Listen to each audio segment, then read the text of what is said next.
Welcome to Zee money health show. मैं हूं नेहा बजाज और अपने हर वीडियो में, हर शो में हम आपको मिलवाते हैं एक मेडिकल एक्सपर्ट और सुपर स्पेशलिस्ट से, ताकि आपको मिले सही राय।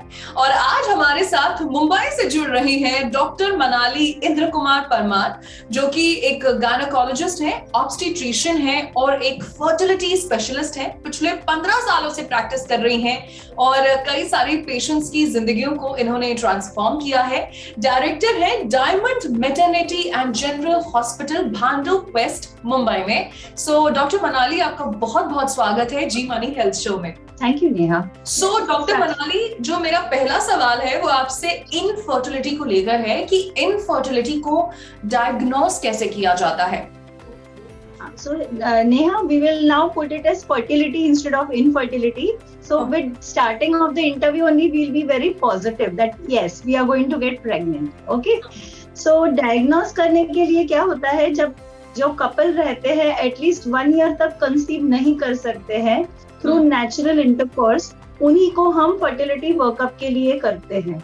अगर वो 1 ईयर के अंदर है तो we tell them to sit again, solve their problems. Maybe lifestyle में कोई इश्यू होगा या उन लोग के वर्क स्टाइल में इश्यू है, तो we always wait for a year and then only we start our basic fertility setup workup. Okay, अच्छा।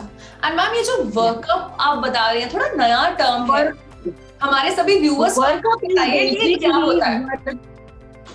वर्कअप बेसिकली इज व्हाट कि जब पेशेंट हमारे पास आता है, what do we do, what investigations we do, what examinations we do. So the whole battery of this thing comes under workup.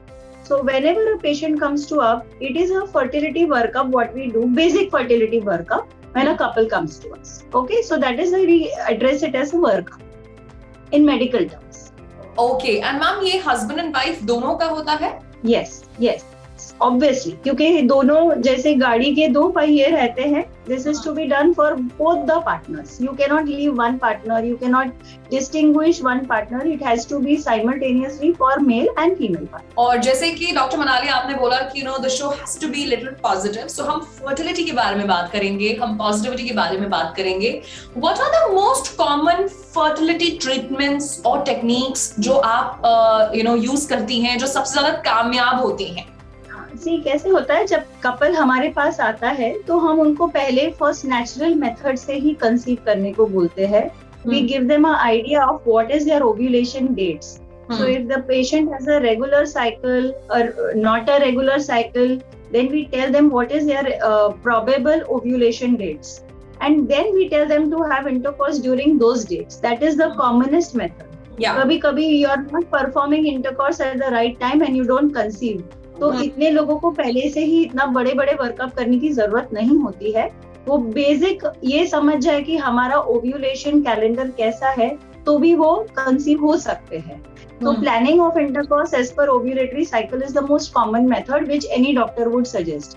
फिर भी अगर वो कंसीव नहीं होते हैं तो हम उनको ओव्यूलेशन इंडक्शन एजेंट्स यानी मेडिसिन पे शुरू करते हैं, जिससे कि वो बड़े और ज्यादा एग्स फॉर्म करे। तो मैम, क्या ये हार्मोनल थेरेपी है, टैबलेट्स हैं या इंजेक्शंस हैं? That first we resort only to the tablets, बराबर है, और ये सारे हार्मोनल थेरेपी ही रहते हैं। अगर हम एक के बदले 2-3 अंडे बनाते हैं तो ये हार्मोन से ही पॉसिबल होता है। These are all hormonal therapies only. And that is called as ovulation induction, means we induce more ovums, okay, and that we monitor by sonography, by follicular monitoring कि कैसे eggs बढ़ते हैं। Second day से हम शुरू करते हैं और वो मॉनिटर वो कैसे बढ़ते हैं, वो by the day of 14th or 15th day we see by sonography. Now you also have ovulation kits also, diagnosing kits. तो जैसे प्रेगनेंसी टेस्ट किट्स होते हैं वैसे ओव्यूलेशन किट्स भी रहते हैं, जिससे घर बैठे बैठे भी हमको पता चल जाता है कि आज हम शायद ओव्यूलेट हो गए हैं and you can keep a timely intercourse. Okay, so सही। दूसरे सारे methods are more invasive. See, these are the routine methods. उसके बाद हमको ट्यूब में कोई ब्लॉकेज है, ट्यूबल फैक्टर है, तो हमको HSG का हिस्ट्रोसैल्पिंजियोग्राफी करना पड़ता है, which is a little crude method. और अभी हम लोग लेप्रोस्कोपी करते हैं, हिस्ट्रोस्कोपी करते हैं, सो उससे और पता चलता है, we get a good detail of the uterus and what is the problem inside, so that it helps in conceiving the patients. Then after this, if this also doesn't happen, then we go to IUI, that is called intrauterine insemination, where the semen of the husband is taken, it is washed by the different methods, and it is put it into the uterus, okay, at the day of the ovulation. So that is called as intrauterine insemination. And after this comes the IVF. IVF. So this is the basic tests and techniques, how do we boost or how do we make the patient fertile. Okay. Conceive. And ma'am एक और चीज, हमारे पास बड़े सारे viewers के messages भी आते हैं कि आप ये जरूर पूछना डॉक्टर से. तो एक मैसेज आया हुआ था कि आईवीएफ भी एक टेक्निक है क्या फर्टिलिटी को बूस्ट करने के लिए? No, it's not a fertility boosting technique. So it is a method when you don't conceive by natural ways or by any other means, by IUI, then we have to go for IVF. Or if the patient is of a very elderly age or she has some pathology in the uterus like severe endometriosis, कुछ tubes में blockage है, अंदर का जो lining है वो अच्छा नहीं बन रहा है, या मेल फैक्टर जैसे कि उनके कोई स्पर्म्स ही नहीं है, बहुत ही कम स्पर्म्स है, लाइक ओलिगो जिसको बोलते हैं, बहुत कम स्पर्म्स है, मोटिलिटी अच्छी नहीं है, इनको हमको आईवीएफ करना पड़ता है. All people, it is not a method to boost fertility. Okay, so देखिए जी मनी हेल्थ शो में हमारे जितने सुपर स्पेशलिस्ट और एक्सपर्ट्स आते हैं वो आपके सारे डाउट्स भी क्लियर करते हैं. तो अब बढ़ते हैं अपने अगले सवाल पर. अच्छा मैम, दो चीजें आपसे पूछना चाहती हूँ मैं. सबसे पहले तो ये कि आपके पास जो कपल्स आते हैं या जो विमेन आती हैं, बिकॉज ऑब्वियसली जो सिटीज का जो इनफर्टिलिटी रेट है वो ऑन द राइज है, हमारा लाइफस्टाइल कहीं ऐसा है, तो किस एज ग्रुप के लोगों पे इन अ वे फर्टिलिटी टेक्निक्स काम करती हैं, या किस एज ब्रैकेट के बाद आईयूआई या आईवीएफ करना पड़ता है? ऐसा कोई एज ग्रुप या एज ब्रैकेट नहीं है, बट लाइफस्टाइल की वजह से जो मेट्रो सिटीज का लाइफस्टाइल है, जैसे कि your sleeping patterns are not good, they are almost awake in the night, they are sleeping throughout the day, your eating habits are not good, more of preserved और junk food जो खाते हैं, freshly prepared food घर का हम नहीं खाते हैं, या फिर इवन सेडेंटरी लाइफस्टाइल जो हम कंप्यूटर्स पे रहते हैं, डिजिटल मीडिया पे रहते हैं, we do not do the lot of fitness work, या घर का काम ही नहीं करते हैं हम लोग. तो ये सब चीज जो है वो ओबेसिटी को, योर वेट स्टार्ट्स इंक्रीजिंग, आपका एक वेट इंक्रीज हो जाता है, जिसकी वजह से आपका ओव्यूलेशन पैटर्न भी चेंज हो जाता है and you don't conceive. So lifestyle changes remain a very main stay of our treatment. Whenever we have a obese patient or whenever we have patient who is not conceiving, we see to it, we counsel them about their lifestyle changes also.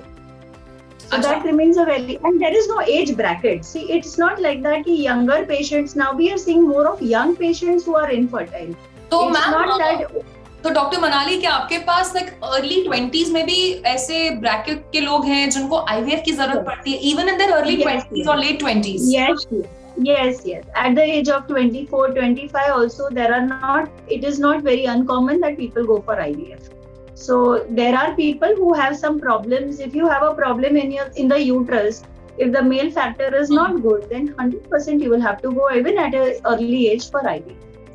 Okay, तो यानी कि आजकल ऐसा नहीं है कि उम्र पे ये सारी चीजें डिपेंडेंट है, कहीं ना कहीं हमारा लाइफस्टाइल बहुत इंपॉर्टेंट रोल प्ले करता है. सो डॉक्टर मनाली, जाते जाते सभी कपल्स को, सभी विमेन को आप क्या टिप्स देना चाहेंगी कि क्या वो अपनी डेली रूटीन में ऐसे चेंजेस ला सकती हैं जिससे उनकी फर्टिलिटी बूस्ट हो?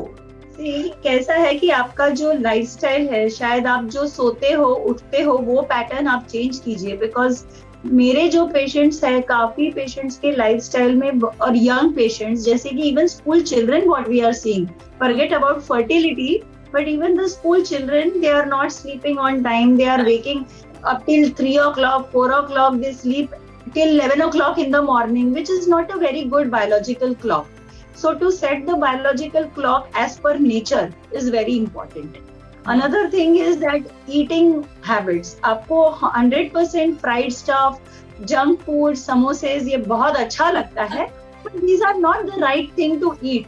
Your home food, dal, chawal, bhaji, chapati is going to be the very good food and very helpful to you, even in the, if you say immunity wise or even for fertility also.